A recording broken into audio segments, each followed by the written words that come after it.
कि उसने करे, उसके नाम की जय जयकार करे।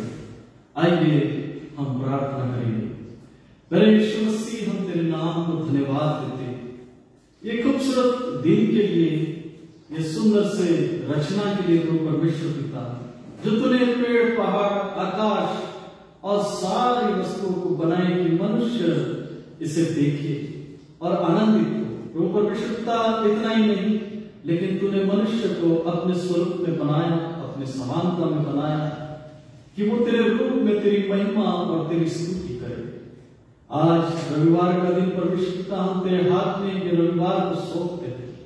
ओ प्रभु परमेश्वर पिता, संसार में जहां कहीं तेरे नाम का सुसमाचार प्रचार किया जा रहा है, तेरी महिमा तेरी स्तुति की जा रही है, उन कलीसियाओं में, उन चर्चेस में प्रभु तू अपने आत्मा को ले। प्रभु परमेश्वर पिता, हम तुझसे ये प्रार्थना करते हैं कि हर एक व्यक्ति तेरे वचनों से तृप्त होकर जाने का ऐसा होने। धन्यवाद देते प्रभु परमेश्वर पिता, क्योंकि तू हमारा प्रेमी परमेश्वर है, तू हमसे प्रेम करता है और अपने बाहों में लेकर हमें संभाले रहता है। फिर एक बार तेरे नाम को हम धन्यवाद देते आगे के सारे प्रचार के लिए और गीतों के माध्यम से जब हम तेरी महिमा और स्तुति करेंगे तो प्रभु तो हमारी मदद और सहायता करना, अपने पवित्र आत्मा को भेजना। धन्यवाद देते प्रभु परमेश्वर पिता, यीशु मसीह के नाम से मांगते, सुन और कबूल करते, आमीन। आइए परमेश्वर के नाम को धन्यवाद हो। हम एक पाठ को पढ़ेंगे जो मिलता है भजन संहिता, इसका 150वां।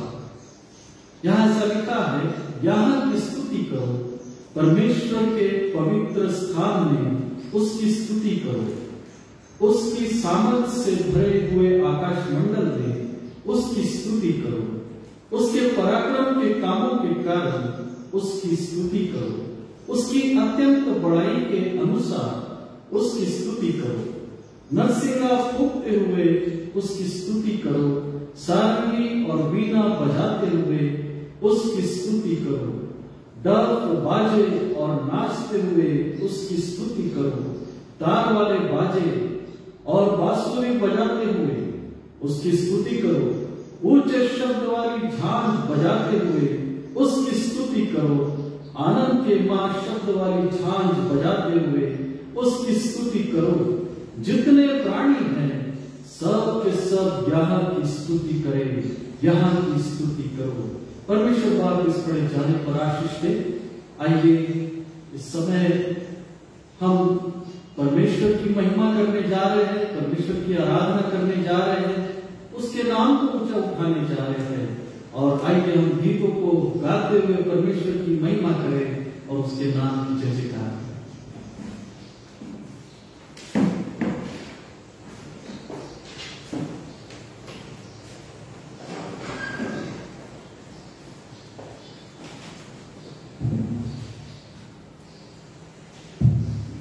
जाति जाति के सब लोगों यहोवा की स्तुति करो, हे राज्य राज्य के सब लोगों उसकी प्रशंसा करो, क्योंकि उसकी करुणा हमारे ऊपर प्रबल हुई है और यहोवा की सच्चाई सदा की है। हे जाति जाति के सब लोगों यहोवा की स्तुति करो, यहोवा की स्तुति करो, हे राज्य राज्य के सब लोगों उसकी प्रशंसा करो, उसकी प्रशंसा करो, क्योंकि उसकी करुणा हमारे ऊपर प्रबल हुई है, ऊपर प्रबल हुई है। और हमारी सच्चाई सदा की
बादलों पर मसीह एक दिन जरूर आएगा और अपने लोगों को यीशु स्वर्ग ले जाएगा। तैयार हो आएगा यीशु से मिलने के लिए। हम विश्वास के लिए यही एक आशा है और ये प्रभु की महिमा के उस गीत को गाएंगे।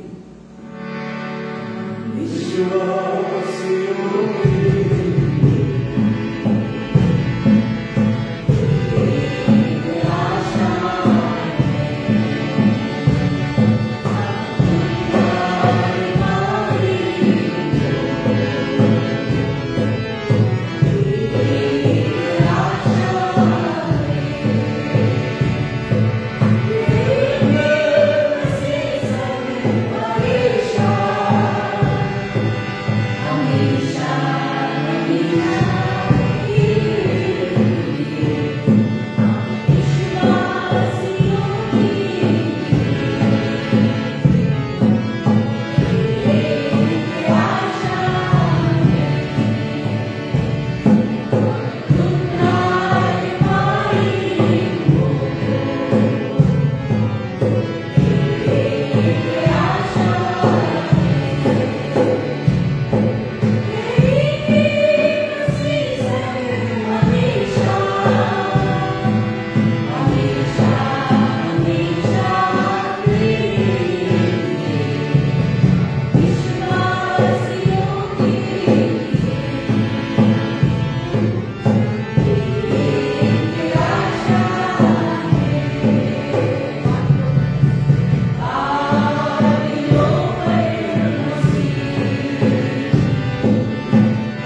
पवित्र आत्मा हमें मदद करता है जीवन के लिए।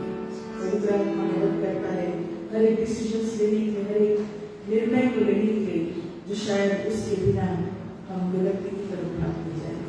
लेकिन प्रभु यीशु मसीह ने पवित्र आत्मा भेजी है जो एक सहायक के रूप में हमारे साथ है। पवित्र आत्मा हमें ले जाए यीशु के जन्म में। पवित्र आत्मा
हालेलुया हालेलुया कहते हैं। तेरा धन्यवाद देते हैं यीशु मसीह, तेरी तारीफ और स्तुति करते हैं। तू पवित्र परमेश्वर है, तू अति महान है, तू अत्यंत तारीफ और महिमा के योग्य परमेश्वर है। इसलिए हम तुझे हालेलुया कहते हैं, तेरी तारीफ और स्तुति करते, तुझे मान महिमा और गौरव देते हैं। हालेलुया यीशु, हालेलुया यीशु, हालेलुया यीशु, हालेलुया। धन्यवाद यीशु, तेरी तारीफ और स्तुति हो। तू अनुग्रहकारी दयावान परमेश्वर, विलोम से क्रोध करने वाला, अति करुणा में परमेश्वर केवल तू ही है। तू दया पे दया करता है, अनुग्रह पर अनुग्रह करता है मनुष्य पर। तेरा धन्यवाद यीशु, तेरी तारीफ और स्तुति हो। इसका तुझे धन्यवाद देते हैं, तेरी तारीफ और स्तुति करते हैं। तेरा धन्यवाद यीशु। Thank you, Jesus. Thank you, Jesus. Thank you, Jesus. Thank you, Jesus. Thank you, Jesus. Thank you, Jesus. Thank you, Jesus. Thank you,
तेरा धन्यवाद यीशु मसीह, तेरी तारीफ और स्तुति हो।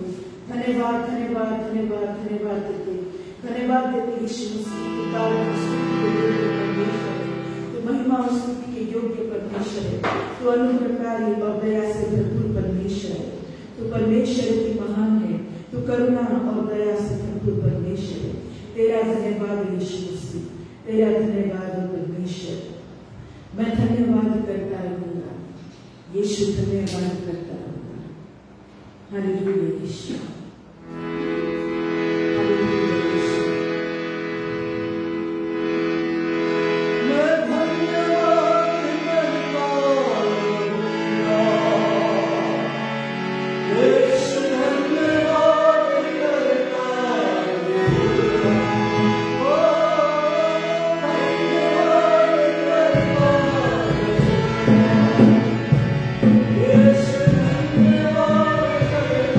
Yeah.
सब्र दे। प्रभु यीशु मसीह का पवित्र आत्मा जब मनुष्य को छूता है तब उसकी जीवन सवर जाता है। उसका जीवन परमेश्वर की पवित्र आत्मा से भरपूर होकर हर एक प्रकार के कार्य को पवित्र आत्मा में करता है और परमेश्वर अनुग्रह पर अनुग्रह उस व्यक्ति के द्वारा उस व्यक्ति को ही नहीं लेकिन नए मनुष्य को आशीष देता है।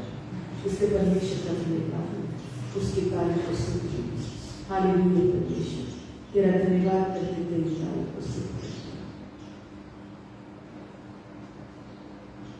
धन्यवाद ईश्वर, धन्यवाद ईश्वर, तेरा धन्यवाद।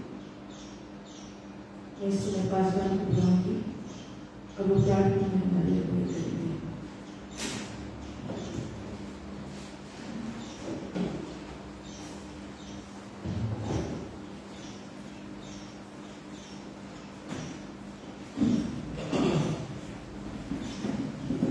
आइए हम प्रार्थना करें। हमारे अत्यंत दयालु परमेश्वर पिता, आकाश और पृथ्वी के निर्माण करता, हम पापियों के उद्धारक प्रभु यीशु मसीह, आज गीतों के द्वारा हमने तेरी महिमा की।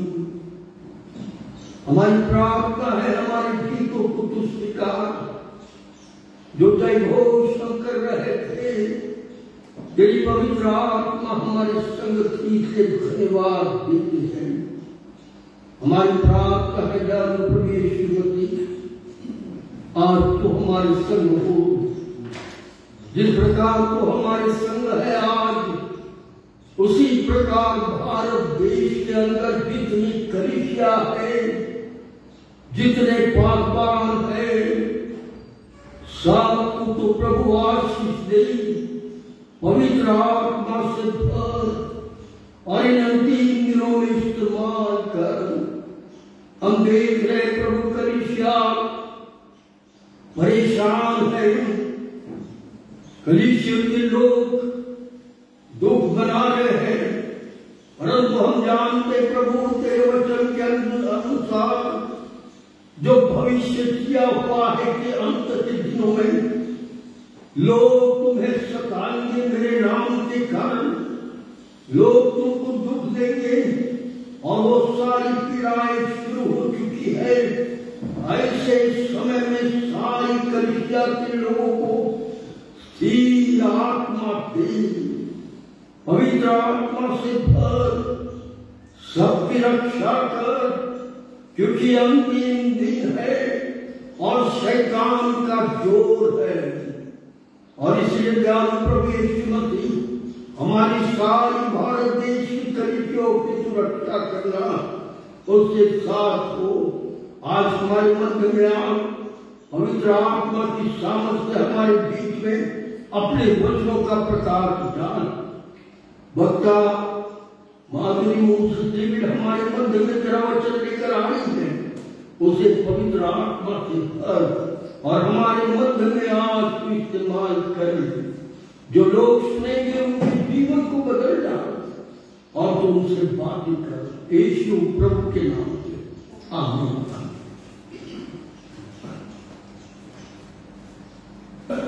परमेश्वर के नाम को धन्यवाद और सुंदर से स्तुति गीत के लिए, गान के लिए और उसकी आराधना के लिए और सुंदर से प्रार्थना के लिए मैं पास्टर डेविड का धन्यवाद करता हूँ।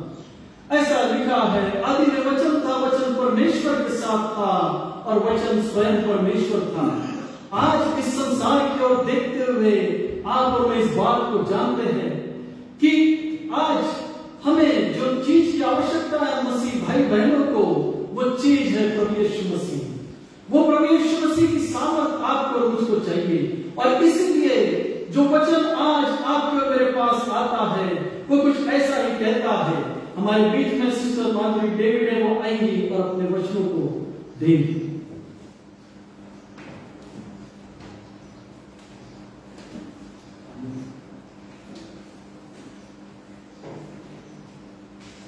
जय मसीह की। परमेश्वर के नाम की स्तुति और धन्यवाद हो। फिर एक बार परमेश्वर के नाम को ऊंचे पर उठाते हुए उसकी महिमा हम करते हैं। आज हम ऐसे लोगों के विषय में देखेंगे, एक राजा और रानी जिन्होंने एक अनजान व्यक्ति इनोसेंट व्यक्ति का हक छीना और उस हक को छीनने के लिए उन्होंने हद पार कर दी, यहाँ तक कि उसको उन्होंने मरवा डाला और उस व्यक्ति को उन्होंने मारा, उसका हक छीना और ये भूल गए कि हम जो पाप कर रहे हैं इसको देखने वाला कोई है, और इस बात को वो भूलकर अपने जीवन में चल रहे हैं। आइए हम उस राजा के विषय में देखेंगे। उस राजा का नाम है अहाब राजा। अहाब राजा के विषय में जब हम पढ़ते हैं तो हम इस बात को देखते हैं कि वो परमेश्वर से दूर हो गया था, वो मूर्ति पूजा में लिप्त था और परमेश्वर के विरुद्ध कामों को करता था। पहला राजा उसका 16वां अध्याय और 30 वचन में लिखा है, ओमी के पुत्र अहाब ने उन सब से अधिक जो उससे पहले थे वो कर्म किए जो यहोवा की दृष्टि में बुरे थे। अहाब राजा के पहले जो भी राजा होकर गए उन्होंने जो बुरे काम किए, वचन कहता है कि उससे अधिक बुराई अहाब राजा करने लगा। और यहाँ तक कि 31 वचन कहता है, उसने तो नबात के पुत्र यरोबाम के पापों में चलना हल्की सी बात जानकर सिदोनियों के राजा एतबाल की बेटी इज़बेल से विवाह करके बाल देवता की उपासना की और उसको दंडवत किया। उसने ऐसे रानी से, ऐसे परिवार से रिश्ता जोड़ा जो लोग बाल देवता की पूजा करते थे और उनके साथ मिलकर ये भी उपासना करने लगा, उनको दंडवत करने लगा। उस रीति से 32 वचन कहता है, उसने बाल का एक भवन शमरोन में बनाकर उसने बाल की एक वेदी बनाई और अहाब ने अशेरा भी बनाया, वरन उसने उन सब इजरायली राजाओं से बढ़कर जो उससे पहले थे इजराइल के परमेश्वर यहोवा को क्रोध दिलाने के काम किए। हर एक वो कामों को जो कर रहा था वो परमेश्वर के विरुद्ध कर रहा था। और मेरे प्रियो, वचन कहता है कि उसने हर एक वो काम किया जिससे परमेश्वर को क्रोध आता है। और ऐसे ऐसे कामों को करते हुए, परमेश्वर का भय न मानते हुए वो अपने राज्य में चल रहा है।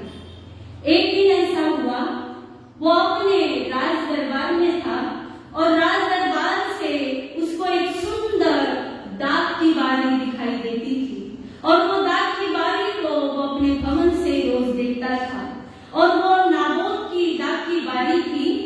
पहला राजा उसका 21 अध्याय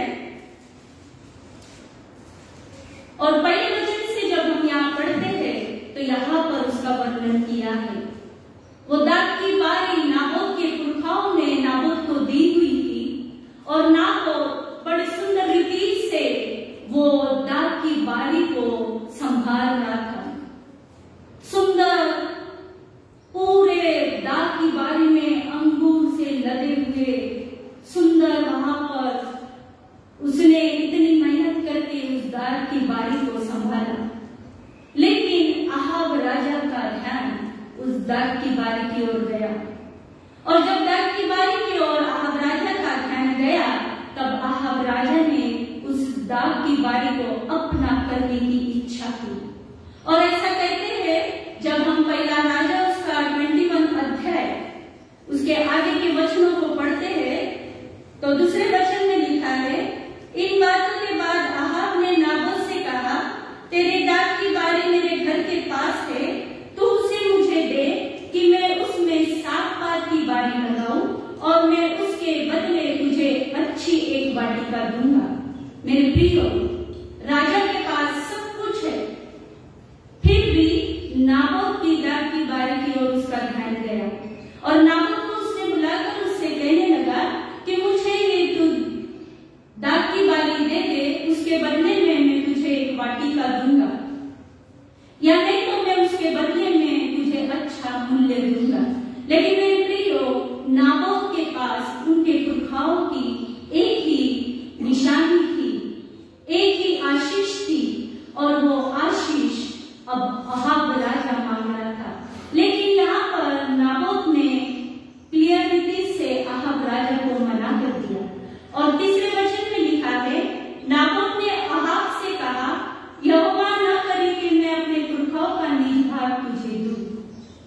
यहाँ पर नाबोत ने वो जमीन देने के लिए, अहाब को जमीन देने के लिए मना किया। तब आगे के वचनों को जब हम पढ़ते हैं, चौथा वचन, इजरायली नाबोत के इस वचन के कारण कि मैं तुझे अपने पुरखाओं का निज भाग न दूंगा, अहाब उदास और अप्रसन्न होकर अपने घर गया और बिछौने पर लेट गया और मुंह फेर लिया और कुछ भोजन न किया।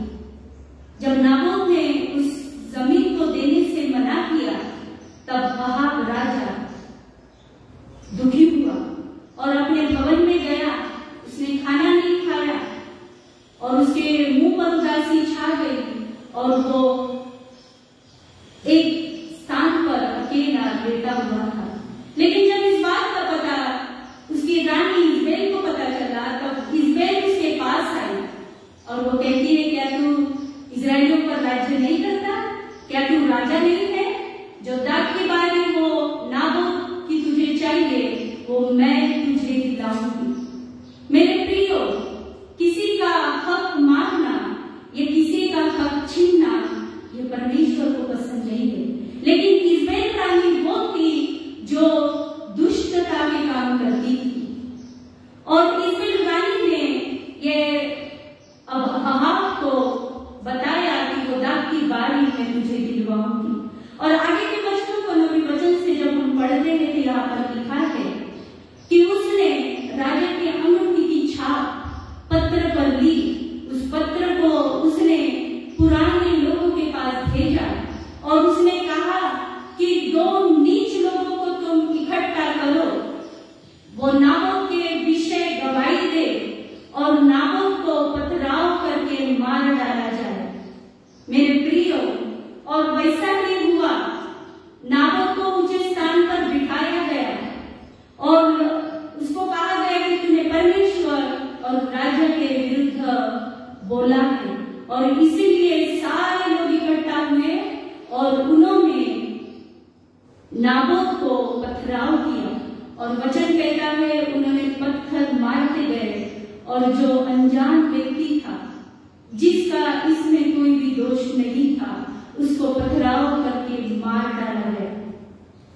और उसको उन्होंने इतना पत्थर से मारा कि वो वहीं पे मर गया। और ये बात इजबेल रानी को पता चली और उसको बताया गया कि नाबोत पथराव करके मार डाला गया। मेरे प्रियो, एक इनोसेंट व्यक्ति का खून उस जमीन पर गिरा और परमेश्वर इन सारी बातों को देख रहा था। 15वें वचन में लिखा है, पहला राजा उसका 21वां अध्याय और 15वें वचन, यह सुनते ही नाबोत पथराव करके मार डाला गया। इजबेल ने अहाब से कहा, उठकर इजरायली नाबोत की दाख की बारी को, जिसे उसने तुझे रुपया लेकर देने से भी इनकार किया था, अपने अधिकार में ले ले। जैसे उसको पता चला कि नाबोत मारा गया, वैसे वो राजा के पास आकर कहने लगी कि उसने तो पैसे देकर भी तुझे ये जमीन देने से इनकार किया था, जा अब उस जमीन को अपने अधिकार में ले ले। अहाब राजा ने कुछ भी नहीं सोचा और तुरंत नाबोत की जमीन अपने अधिकार में करने के लिए चला गया। नाबोत को मारा गया, उसका लहू उस जमीन पर गिरा और यहाँ पर अहाब राजा उसकी दाख की बारी को अपने अधिकार में करने के लिए चल रहा है। 17वें वचन में लिखा है, तब यहोवा का वचन तिशबी एलिया के पास पहुंचा, चल शमरोन में रहने वाले इजराइल के राजा अहाब से मिलने को जा, वह तो नाबोत की दाख की बारी में है, उसे अपने अधिकार में लेने को वहां गया है। मेरे प्रियो, ये सारी बातों को परमेश्वर देख रहा था और परमेश्वर ने एलिया से बातें करके एलिया को बताया कि वो नाबोत की बारी में है, उसको अपने अधिकार में लेने के लिए जा रहा है, तो तू वहां पर जा। और वचन कहता है 19वां, और उससे यह कहना कि यहोवा यह करता है, क्या तूने पाप किया और अधिकारी भी बन बैठा है। परमेश्वर ने एलिया से कहा कि तू जा और उससे कह कि तूने घात किया और अभी अधिकारी भी बनकर बैठा है, क्योंकि वो अपने अधिकार में नाबोत की जमीन को करने के लिए जा रहा था। फिर तू उससे यह भी कहना, यहोवा यूं कहता है, जिस स्थान पर कुत्तों ने नाबोत का लहू चाटा, उसी स्थान पर कुत्ते तेरा भी लहू चाटेंगे। मेरे प्रियो, जब नाबोत को मारा गया था और जब उसका लहू जमीन पर गिरा था, उसका लहू कुत्तों ने चाटा, और ये बात परमेश्वर ने देखी। और इसलिए परमेश्वर कहता है, जिस प्रकार नाबोत का लहू कुत्तों ने चाटा, उसी प्रकार अहाब तेरा भी लहू कुत्ते चाटेंगे। और मेरे प्रियो, 20वां वचन कहता है, एलिया को देखकर अहाब ने कहा, हे मेरे शत्रु। परमेश्वर की आज्ञा को एलिया ने सुना और वहां पर जहां अहाब राजा था वहां पर गया। लेकिन जैसे ही अहाब राजा ने एलिया को देखा, वो कहने लगा, हे मेरे शत्रु, क्योंकि वो जानता था कि मैं बुराई करता हूं और ये परमेश्वर का दास है, ये कुछ ना कुछ ऐसी बातें बोलेगा जो मैंने बुरा किया है। और इसलिए वो कहता है, हे मेरे शत्रु, क्या तूने मेरा पता लगाया है? दाग की बारी में है, अधिकार में लेने जा रहा है, लेकिन परमेश्वर ने बराबर समय पे एलिया को भेजा और उसको वो कहता है कि क्या तूने मेरा पता लगाया है? उसने कहा, हाँ लगाया तो है, और इसका कारण यह है कि जो यहोवा की दृष्टि में बुरा है, उसे करने के लिए तूने अपने आप को बेच डाला।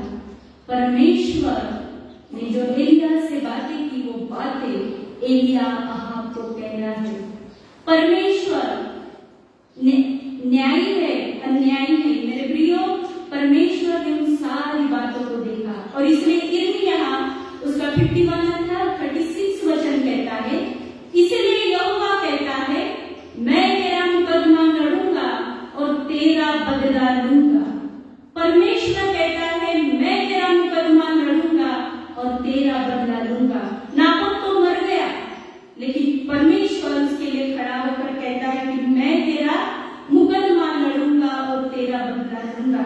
21 वचन में लिखा है, मैं तुझ पर ऐसी विपत्ति डालूंगा कि तुझे पूरी रीति से मिटा डालूंगा, और अहाब के घर के एक एक लड़के को, और क्या बंधुए क्या स्वाधीन, इजराइल में हर एक रहने वालों को भी नष्ट कर डालूंगा।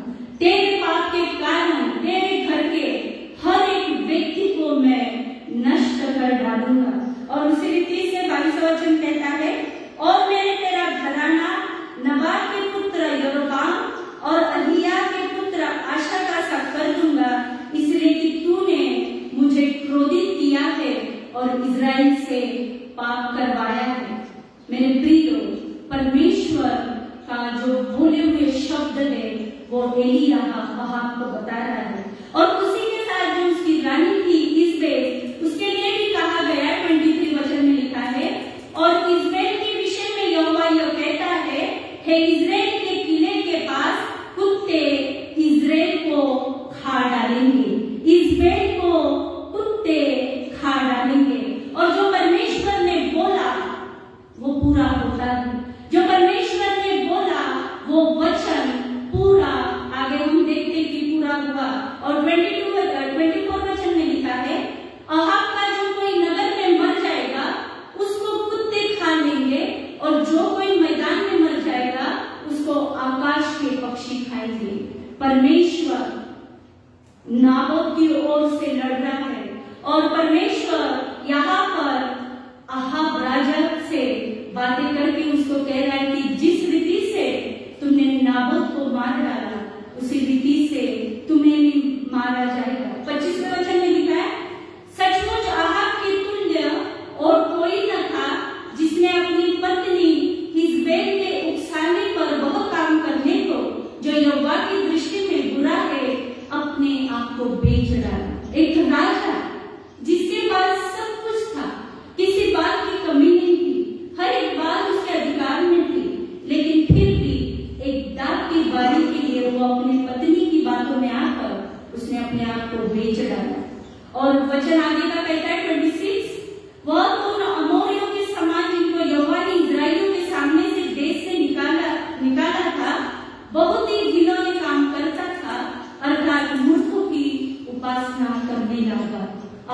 राजा हर बुराई के साथ अपने राज्य को करते जा रहा था।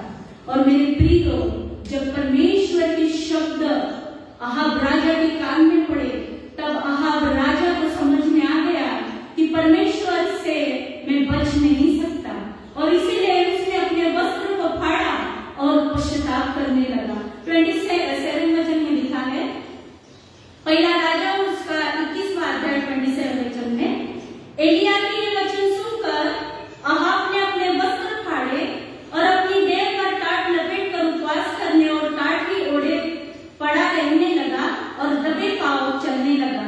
तब यहोवा का वचन तिशबी एलिया के पास पहुंचा, क्या तूने देखा है कि अहाब मेरे सामने नम्र बन गया है? इस कारण कि वो मेरे सामने नम्र बन गया, मैं वह विपत्ति उसके जीते जी उस पर न डालूंगा, परंतु उसके पुत्रों के दिनों में उसके घराने पर विपत्ति डालूंगा। जो पाप अहाब राजा ने किया था और परमेश्वर ने बोल दिया कि अहाब राजा मरेगा और उसका लहू कुत्ते चाटेंगे, ये बात तो पूरी होने वाली ही थी। लेकिन मेरे प्रियो, यहाँ पर अहाब राजा ने जैसे ही अपनी विपत्ति के विषय में सुना, वैसे ही उसने पश्चाताप किया। परमेश्वर ने उसको समय दिया, परमेश्वर ने उसको फिर से एक मौका दिया। परमेश्वर कहता है कि वो जो पश्चाताप कर रहा है, ये जो विपत्ति मैंने कही है, वो उसके ऊपर न हो पड़ते हुए उसके बच्चों पर पड़ेगी।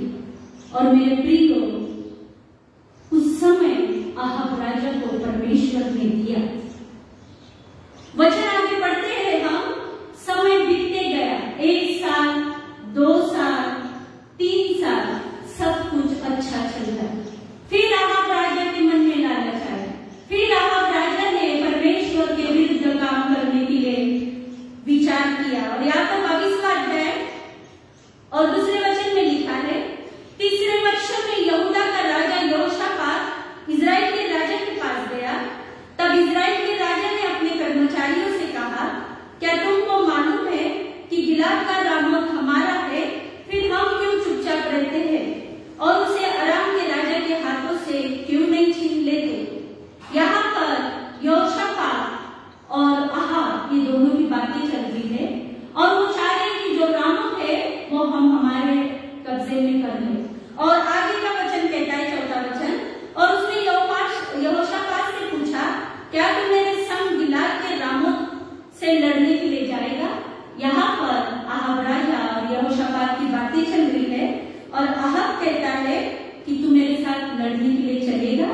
तब यहोशापात कहता है, यहोशापात ने इजराइल के राजा को उत्तर दिया, जैसा तू है वैसा मैं भी हूँ, जैसी तेरी प्रजा है वैसी मेरी भी प्रजा है, और जैसे तेरे घोड़े हैं वैसे मेरे भी है। लेकिन एक काम कर, यदि कोई परमेश्वर का दास है तो हम उनसे पूछेंगे कि क्या हमको रामोत पर चढ़ाई करना है या नहीं। और मेरे प्रियो, 5वां वचन कहता है, पहला राजा 22वां अध्याय 5वां वचन, फिर यहोशापात ने इजराइल के राजा से कहा, आज यहोवा की इच्छा मालूम करें। यहोवा की इच्छा क्या है कि हम लड़ने जाए या न जाए, ये बात हम मालूम करें। और 6वें वचन में लिखा है, तब इजराइल के राजा ने नबियों को, जो कोई 400 पुरुष इकट्ठा करके उनसे पूछा, क्या मैं गिलाद के रामोत से युद्ध करने के लिए चढ़ाई करूं या रुकूं?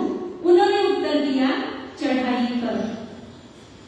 जो 40 लोग थे, जो पूर्वीय लोग थे, 400 लोग, उन्होंने कहा कि तू चढ़ाई कर। लेकिन यहोशापात ने कहा, यहाँ पर कोई परमेश्वर का नबी नहीं है क्या कि जो हमको बता सके कि हमको जाना कि नहीं?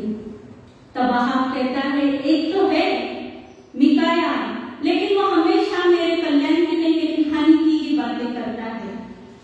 तो यहोशापात कहता है कि तू ऐसा मत कह, और मिकाया को बुलाया गया, और मिकाया ने भी वही बात कही कि तुम जाओ और रामोत के वहां पर जाकर तुम लड़ो। और मेरे प्रिय, आगे का वचन कहता है, 12वां वचन पढ़ूंगी मैं, और सब नबियों ने इसी आशय की भविष्यवाणी करके कहा, गिलाद के रामोत पर चढ़ाई कर और तू खुदार तो हो, क्योंकि यहोवा ने उसे राजा के हाथ में कर दिया। के लोग कहने लगे कि राजा तू वहां पर जा और वहां पर उनके साथ लड़। और 13वां वचन कहता है, जो दूत मिकाया को बुलाने गया था उसने उससे कहा, सुन, भविष्यद्वक्ता एक मुंह से राजा के विषय में शुभ वचन कहते हैं, तो तेरी बातें उसकी सी हो, तू भी शुभ वचन कहना। मिकाया को वो दूत कह रहा है कि तू भी उसके लिए अच्छी ही बातें बोलना। तब 14वां वचन कहता है, मिकाया ने कहा, यहोवा के जीवन की शपथ, जो कुछ यहोवा मुझसे कहे वही मैं कहूंगा। मेरे प्रियो, यहोवा जो मुझसे कहे वही मैं कहूंगा। और यहाँ पर हम देखते हैं कि परमेश्वर की भी इच्छा थी कि आहाब उस राम की जो लड़ाई है वहां पर जाए। अब आगे के वचनों को पढ़ेंगे। 19वां वचन, मिकाया ने कहा, इस कारण तू यहोवा का यह वचन सुन, मुझे सिंहासन पर विराजमान यहोवा और उसके पास दाहिने बाएं खड़ी हुई स्वर्ग की समस्त सेना दिखाई देती है। तब यहोवा ने पूछा, आहाब को कौन ऐसा बहकाएगा कि वे गिलाद के रामों पर चढ़ाई करके खेत आए। परमेश्वर का वचन यहाँ पर कह रहा है कि उसको कौन बहकाएगा कि वो वहां पर आए, वो रामों का जो स्थान है जहां पर युद्ध होने वाला है वहां पर आए। तब किसी ने कुछ और किसी ने कुछ कहा। 21 वचन, अंत में एक आत्मा पास आकर यहोवा के सम्मुख खड़ी हुई और कहने लगी, मैं उसको बहकाऊंगी। एक आत्मा परमेश्वर के पास आकर खड़ी हुई और कहती है कि मैं उसको बहकाऊंगी। यहोवा ने पूछा, किस उपाय से? 22वां वचन कहता है, उसने कहा, मैं जाकर उसके सब भविष्यद्वक्ताओं में बैठकर उनसे झूठ बुलवाऊंगी। आत्मा परमेश्वर के पास आकर कह रही है कि जितने भविष्यद्वक्ताएं हैं जिन पर वो आहाब राजा भरोसा करता है, मैं उन पर बैठ जाऊंगी और उनके मुख से मैं झूठ बुलवाऊंगी। और आगे का वचन कहता है, यहोवा ने कहा, तेरा उसको बहकाना सफल होगा, जाकर ऐसा ही कर। और मेरे प्रियो, आगे के जब हम वचनों को पढ़ते थे तो आहाब राजा और यहोशापात लड़ाई करने के लिए जाने के लिए तैयार हो गए। यहाँ पर आहाब राजा के मन में फिर से एक बात आई, अगर मैं युद्ध में जाऊंगा, राजा के वस्त्र पहन के जाऊंगा, तो लोग मेरा पीछा करके मुझे मार डालेंगे। और वचन कहता है, उसने यहोशापात से कहा कि तू राजा के वस्त्र तो पहन, पर मैं नहीं पहनूंगा, मैं सेनापति जैसा ही वहां पर जाऊंगा। और पहला राजा उसका 22वां अध्याय और 29 वचन में लिखा है, तब इजराइल के राजा और यहूदा के राजा यहोशापात दोनों ने गिलाद के रामों पर चढ़ाई की।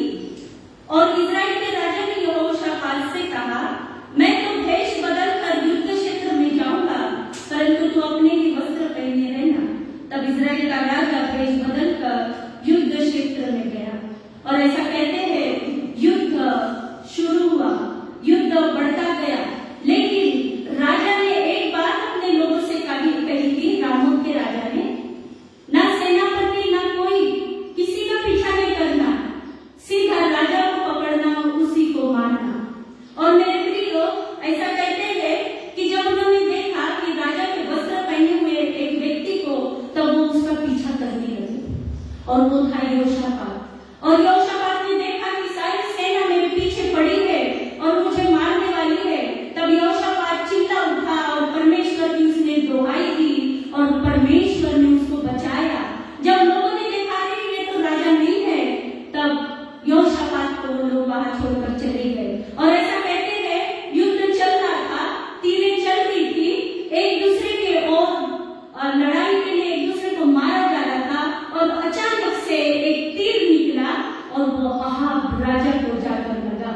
मेरे प्रियो, वो सारी तैयारी से गया था, लेकिन अचानक से एक तीर निकला। 33 वचन लिखा है, यह देखकर कि वह इजराइल का राजा नहीं है, रथों के प्रधान उसका पीछा छोड़कर लौट गए। तब किसी ने अटकल से एक तीर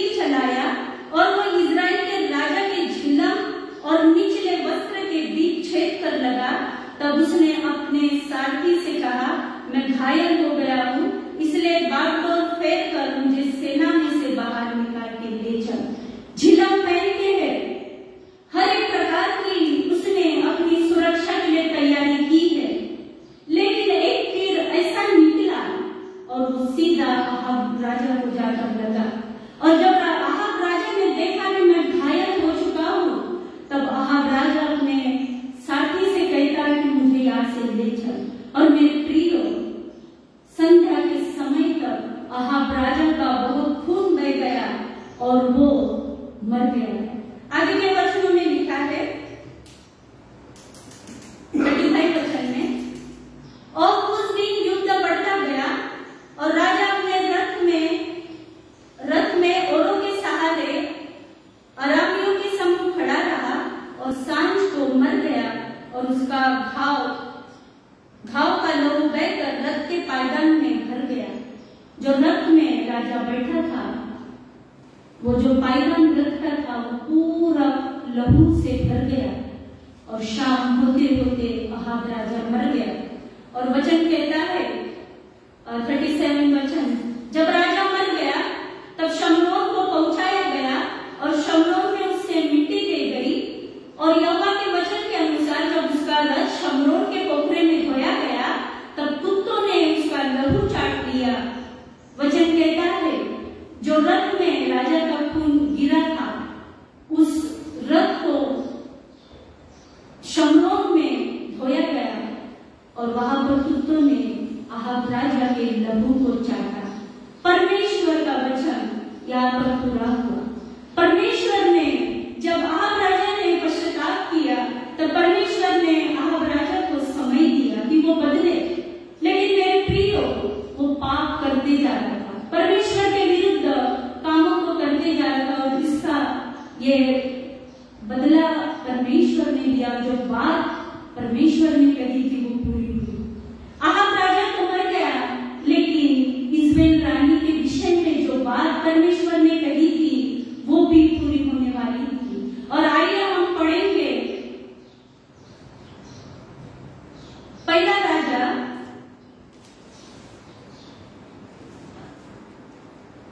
दूसरा राजा उसका 9वां अध्याय और 26 वचन में लिखा है, यहोवा की यह वाणी है कि नाबोत और उसके पुत्रों का जो खून हुआ उसे मैंने देखा है, और यहोवा की यह वाणी है कि मैं उसी भूमि में तुझे बदला दूंगा। परमेश्वर यहाँ पर कह रहा है कि जो नाबोत की जो हत्या जो स्थान पर हुई है और जो उसका खून बहाया गया है, यहोवा की ये वाणी है कि उसी भूमि में मैं तुझे बदला दूंगा। और दूसरा राजा उसका 9वां अध्याय और 30 वचन में लिखा है, जब येहू इज़राइल को आया तब इज़राइल यह सुन अपनी आंखों में सुरमा लगा, अपना सिर सवार कर खिड़की में से झांकने लगी। परमेश्वर ने यहाँ पर येहू राजा को चुना और येहू राजा जब वहां पर आया तो वचन कहता है इज़राइल खिड़की में आंखों में सुरमा लगाकर अपने बालों को संवारते हुए खिड़की में खड़ी थी। 31 वचन, जब येहू फाटक में होकर आ रहा था तब उसने कहा, हे अपने स्वामी के घात करने वाले जिम्री, क्या कुशल है। इज़राइल खिड़की में खड़ी है, आंखों में सुरमा लगा के बालों को संवारते हुए वो कह रही है, हे अपने स्वामी के घात करने वाले जिम्री, क्या कुशल है। तब 32 वचन कहता है, तब उसने खिड़की की ओर मुंह उठाकर पूछा, मेरी ओर कौन है। जहां जो खिड़की में इज़राइल खड़ी थी उस खिड़की के ओर जिम्री ने देखा और कहता है कि मेरी ओर कौन है। मेरे प्रियो, जो इज़राइल लोगों के साथ व्यवहार करती थी उसके कारण सारे लोग उससे डरते थे, कोई भी उसके विरुद्ध कुछ नहीं बोल सकते थे। लेकिन यहाँ पर जैसे जिम्री ने पूछा मेरी ओर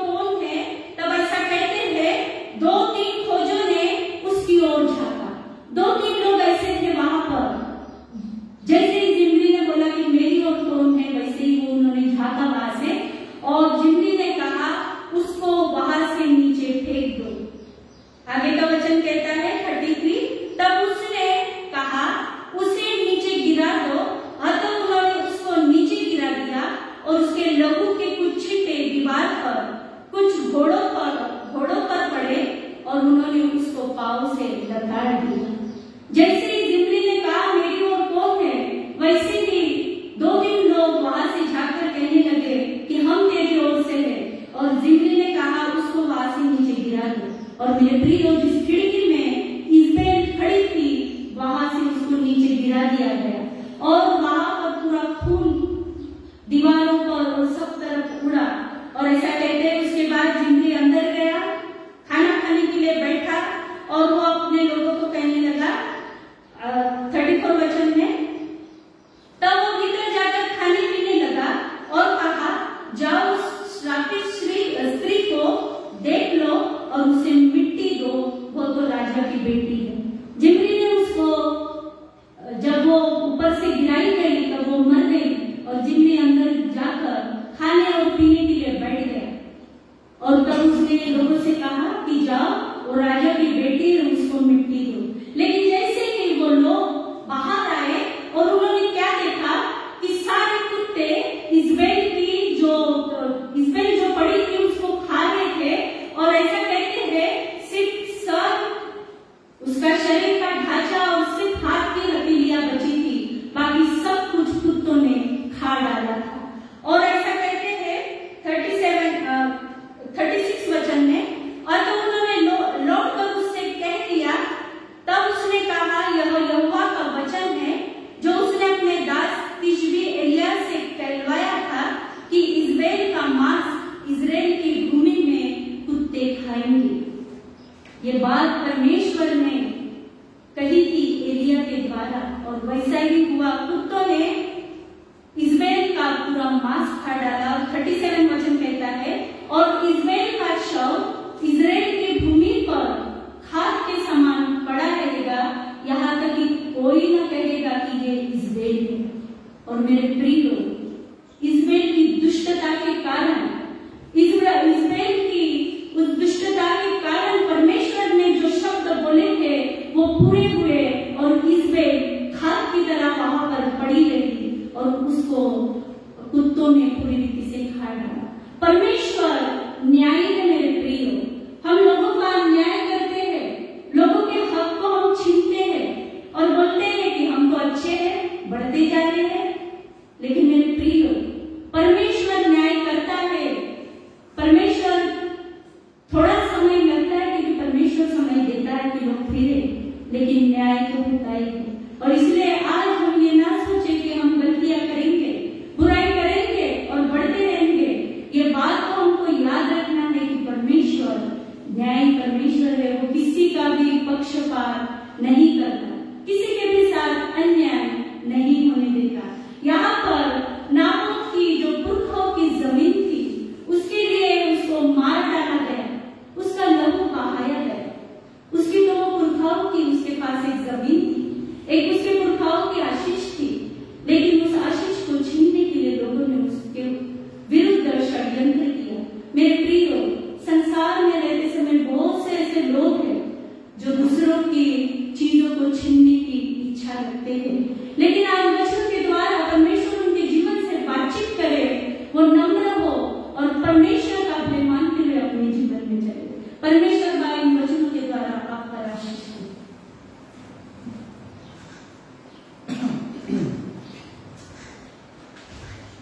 परमेश्वर के नाम को धन्यवाद सुंदर से वचन के लिए।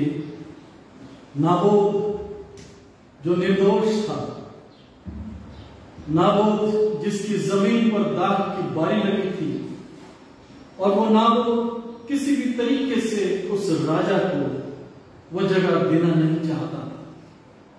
लेकिन आहाब राजा के अंदर एक लालच आ गया, और वो लालच जिसने उसे अपने आंखों से देखा कि इस बड़ी सुंदर दाग की बारी और इसे मैं ले लूंगा, उसमें अपने अंदर उस आत्मा को लेके आया जो आत्मा लालच की आत्मा कहलाती।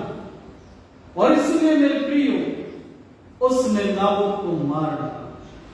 लेकिन कोई देख रहा था, अर्थात हमारा परमेश्वर पिता वो देख रहा था कि क्या नाबोत के साथ हो रहा है। और मित्रगण, मैं आपको ये बताना चाहता हूं इस वचन के द्वारा कि आज ये वचन आपको और मुझको यही बताता है कि हमें अपने जीवन में किसी दूसरों के वस्तु का लालच नहीं रखना है। और इसीलिए 10 आज्ञा में परमेश्वर पिता ने उन पटरियों पर लिख कर दिया कि तू किसी के घर का लालच न करना, तू किसी के भी वस्तु का लालच नहीं करना। और इसलिए आज परमेश्वर का वचन आपके और मेरे पास आता है, क्योंकि वो हमारा परमेश्वर है जो बदला लेने वाला परमेश्वर है। वो हमारा परमेश्वर है, जब निर्दोष मारे जाते हैं तो उनके लिए वो बदला लेता है। और परमेश्वर पिता इस बात से बहुत क्रोधित होता है। और इसलिए मित्रगण, आज भी हम इस संसार में जब देखते हैं तो यही बात को देखते हैं कि आज लोग एक दूसरे की जमीनों को लेना चाहते हैं। आज लोग एक दूसरे के घर को धोखे से ले लेना चाहते हैं। पर ऐसे समय में हम मसीह भाई बहनों, हम मसीह लोगों, परमेश्वर के लोगों, हमको इस बात का ध्यान रखना है कि हमें अपने जीवन में लालच को नहीं रखना है।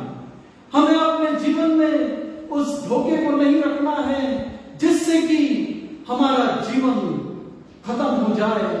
और ऐसा कहते हैं, जितनों ने ये षड्यंत्र रचा उन सब का लहू बहाया गया। क्या आप राजा, क्या वो जिसबेल रानी, और उनका लहू बहाया गया क्योंकि उन्होंने धोखे से किसी के जमीन का लालच किया। दाख की बारी, वो अंगूर की बारी जो फलवंत थी, उन्होंने उसको अपने कब्जे में ले लिया। मित्रगण, ऐसे कितने लोग हैं जिन्होंने अपने जीवन में कई लोगों के जमीनों को ले चुका है। मित्रगण, आज परमेश्वर का वचन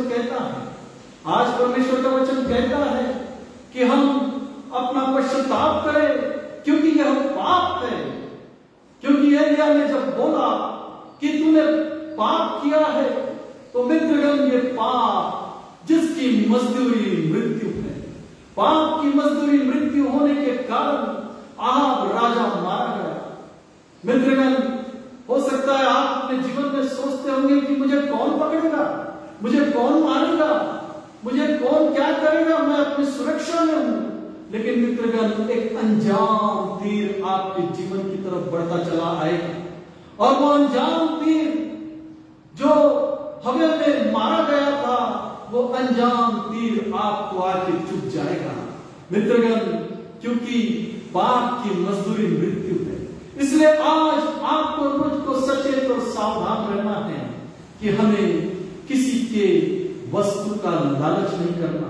परमेश्वर बाप इस वचन पर आशीष दे जो माधुरी डेविड के माध्यम से हम सब तक पहुंचा है।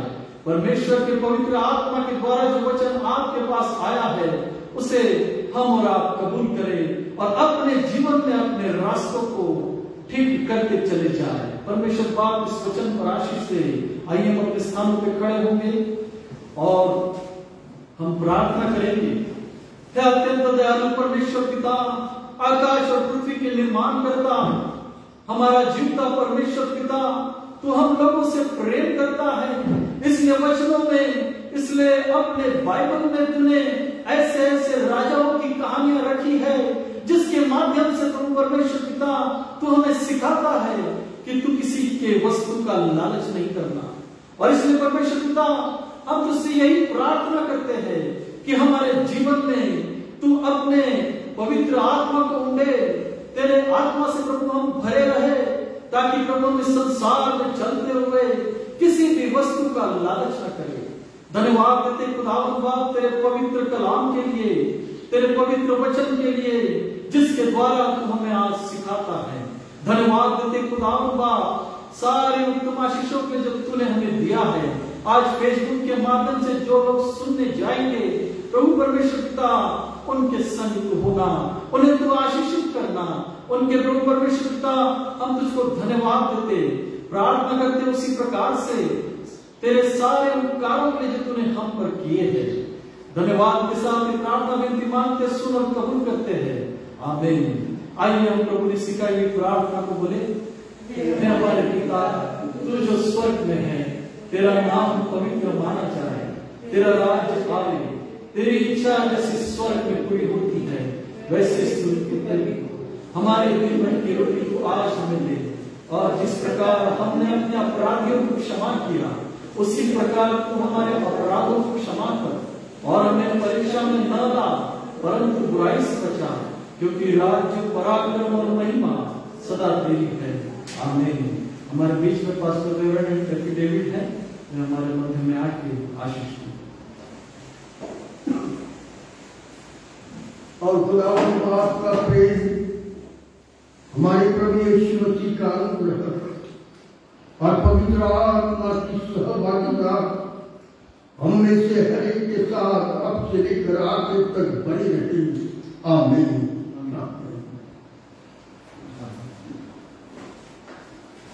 Thank you.